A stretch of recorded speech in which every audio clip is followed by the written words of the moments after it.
नमस्कार मित्रांनो, मी अवधूत एक्कल स्वागत करतो पुन्हा एका नव्या व्हिडिओमध्ये। बऱ्याच वेळेला आपण बघतोय एखादी मोठी रक्कम गुंतवायची असते त्यावेळेला आपण एफडीचा आधार घेतोय का तर गॅरंटेड रिटर्नसाठी। आता म्युच्युअल फंडमध्ये याच्यासारखाच प्रकार काय उपलब्ध आहे का जो तुम्हाला नेहमी तुम्हाला हवी तेवढी रक्कम तुम्हाला काढून देईल दर महिन्याला, तुम्हाला हव्या पद्धतीनं दर वर्षाला। म्हणजे कशा पद्धतीनं काही पेन्शनर लोक काय करतात की एक मोठी रक्कम घेतात आणि एफडीमध्ये नेऊन ठेवतात, दरवर्षी त्याच्यातून व्याज विड्रॉल करतात आणि ते पैसे ते वापरतात। तर म्युच्युअल फंडात असा काही प्रकार उपलब्ध आहे का तर मित्रांनो आहे, त्याला म्हणतात एसडब्ल्यूपी।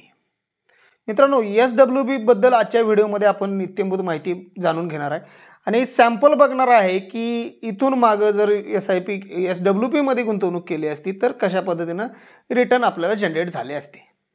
मित्रांनो म्युच्युअल फंडमध्ये कुठल्याही प्रकारची आपण गॅरंटी देता येत नाही आणि मिळतही नाही। त्यामुळे तुम्ही गुंतवणूक करायची असेल तर तुमच्या म्युच्युअल फंड सल्लागाराशी किंवा तुमच्या आर्थिक सल्लागाराचा सल्ला नक्की घ्या आणि त्यानंतरच गुंतवणूक करा। मित्रांनो व्हिडिओला लाईक करा, शेअर करा आणि चॅनलला सबस्क्राईब करायला अजिबात विसरू नका। चला तर वळूया आजच्या विषयाकडे। एफडीच्या विरोधात आपण जर म्युच्युअल फंडमध्ये काही आपण ऑप्शन शोधणार असेल तर त्याला एसडब्ल्यूपी म्हणतात। तर एसडब्ल्यूपी म्हणजे सिस्टमॅटिक विड्रॉल प्लॅन, म्हणजे एक मोठी रक्कम आपण घेणार आहे, एका ठिकाणी गुंतवणार आहे आणि त्या गुंतवणुकीतून आपण दर महिन्याला थोडी रक्कम विड्रॉ करणार आहे, त्याला म्हणतात सिस्टमॅटिक विड्रॉवल प्लॅन। मग हे प्लॅन तुम्ही दर महिन्याला घेऊ शकता, विड्रॉल घेऊ शकताय, क्वार्टरली घेऊ शकताय, हाफ इयरली घेऊ शकताय, इयरली घेऊ शकताय, तुम्हाला हव्या त्या तारखेला तुम्ही तो घेऊ शकताय। आपण याच्यावर एक पूर्ण डिटेलमध्ये एक व्हिडिओ सुद्धा बनवला आहे, कशा पद्धतीनं किती रुपये काय बनवू शकतोय आणि काय कशा पद्धतीनं गुंतवणूक करू शकतोय। तर हा व्हिडिओ तुम्ही नक्की एकदा बघून घ्या। मित्रांनो आता एसडब्ल्यूपी मध्ये आपण बघणार आहे दोन असे फंड ज्याच्यामध्ये एखादा व्यक्ती जास्त रिस्क घेऊ शकेल आणि एखादा पेन्शनर ज्याला रिस्क घेण्याची अजिबात इच्छा नाही असाही व्यक्ती गुंतवणूक करू शकेल असा दुसरा फंड आपण बघणार आहे। पहिला तर फंड आपण बघूया।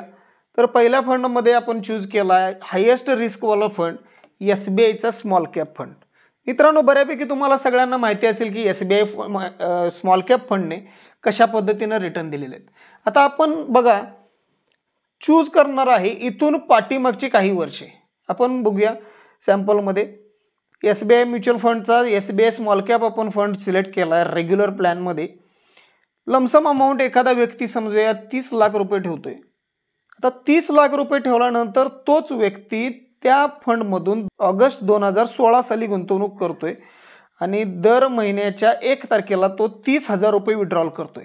तर तो 30,000 रुपये जर घेत असेल प्रत्येक महिन्याला तर 2016 म्हणजे ऑगस्ट 2016 पासून जुलै 2024 म्हणजे 3 जुलै 2024 पर्यंत तो गुंतवणुकीतून आपल्या पैसे दर महिन्याला गॅरंटेड 30,000 रुपये काढत असेल तर पैसे कशा पद्धतीने बनणार आहेत मित्रांनो बघा।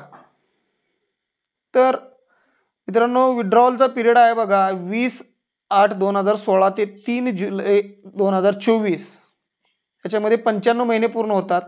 टोटल विड्रॉल होते बघा मित्रांनो 30,000 दर महिन्याला असं पकडून 28,50,000 रुपये विड्रॉल होते आणि फायनल अमाऊंट 1 तारखेच्या 1 जुलैच्या व्हॅल्युएशननुसार 72,75,000 रुपये होते। मित्रांनो या 95 महिन्यात जवळपास 8 वर्षाचा वार्षिक दर आपल्याला भेटला 21.72%। मित्रांनो बघा 21.72 मिळाला, पण हा फंड तितकाच रिस्की सुद्धा आहे।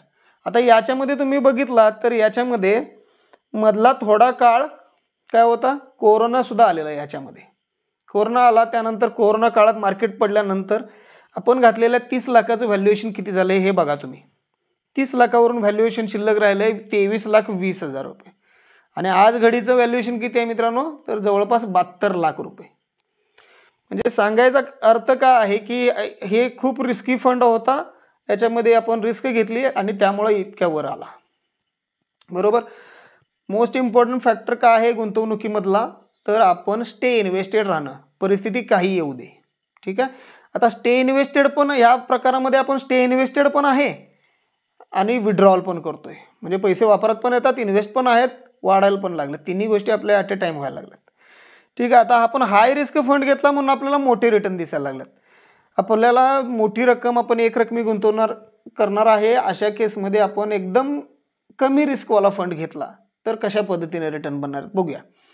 दुसरा फंड आपण बघणार आहे ICICI म्युच्युअल फंडचा ICICI प्रू इक्विटी अँड डेब्ट फंड रेग्युलर प्लॅन.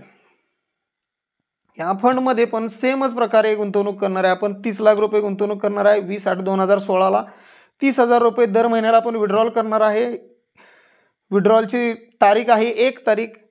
सेमच 95 महिने आपण हे विड्रॉल मिळवायला लागलो आहे मित्रांनो.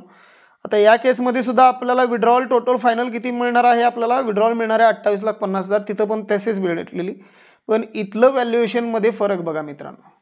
इथलं व्हॅल्युएशन आजचं व्हॅल्युएशन असणार आहे 39 लाख रुपये. 28,50,000 आपल्याला मिळालेच, पण 39 लाख रुपये आपलं शिल्लकमध्ये आहेत अजूनसुद्धा. स्मॉल कॅप फंडमध्ये आपण चूज केला तिथं किती राहिलेले 72 लाख रुपये राहिलेले. 28 लाख मिळून सुद्धा 72 लाख राहिलेले. इथं मात्र 39 लाख रुपये शिल्लक राहिला. त्याचा रिटर्न भेटला आहे आपल्याला 15.24%. तिथं भेटलेला 21%. इथं भेटला आहे 15%. मित्रांनो फरक बघा तुम्ही. आता या केसमध्ये सुद्धा आपण बघितलं तर इथे सुद्धा मधल्या टाईममध्ये कोरोना आलेला आहे. कोरोना काळात रिटर्न याचे सुद्धा पडले असतील, पण थोड्या प्रमाणात पडले असतील, कारण हा कमी रिस्कचा फंड आहे मित्रांनो. ठीक आहे. कमी रिस्कचा असल्यामुळे याचा फार मोठा म्हणजे मायनसमध्ये खूप जास्त गेलं नसणार आहे. मायनसमध्ये मॅक्सिमम टाईम प्रॉफिटमध्ये राहिला असेल. पण मित्रांनो इम्पॉर्टंट फॅक्टर काय आहे बघा, तर स्टे इन्व्हेस्टेड राहणं.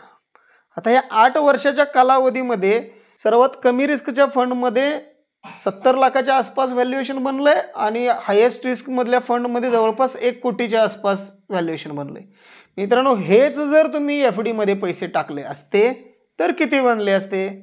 तरी FDमध्ये तुम्ही काय करताय, 30 लाखाची FD टाकली असती, 7% बनले असते. तर तुम्ही काय करणार आहे, समजा वर्षाला जरी विड्रॉल केले तरी वर्षाच्या वर्षाला 7×21 म्हणजे 2,10,000 रुपये दरवर्षी विड्रॉल केले असते, बरोबर. तर हे 2,10,000 रुपये तुम्ही दरवर्षी विड्रॉल करणार, गप्प बसणार आणि 30 लाखाचं व्हॅल्युएशन तुमचं शेवटी 30च लाख राहणार, बरोबर. 8 वर्षात किती वेळा विड्रॉल झाले असते, 2,10,000 तुमचे 8 वर्ष तुमचे विड्रॉल झाले असते, म्हणजे 16 लाख विड्रॉल झाले असते, बरोबर.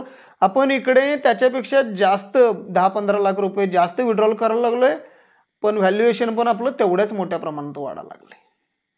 मित्रांनो लक्षात घ्या, अशा पद्धतीनं SWP काम करते. इथून मागं अशा पद्धतीनं SWPनं काम केलेलं आहे. सगळ्यात कमी रिस्कवाला पण फंड बघितला आपण आणि सगळ्यात जास्त रिस्कवाला पण फंड बघितला. हे कुठल्याही प्रकारचं रिकमेंडेशन नाही आहे. हेच तुम्ही फंड घ्या असं काही मी ह्याच्यामध्ये सांगत नाही आहे. ठीक आहे. फक्त मला दाखवायचं होतं की सॅम्पल कशा पद्धतीने SWP काम करते. मित्रांनो व्हिडिओ आवडला असेल तर लाईक करा, कमेंट करा, शेअर करा आणि चॅनलला सबस्क्राईब करायला अजिबात विसरू नका. थँक्यू.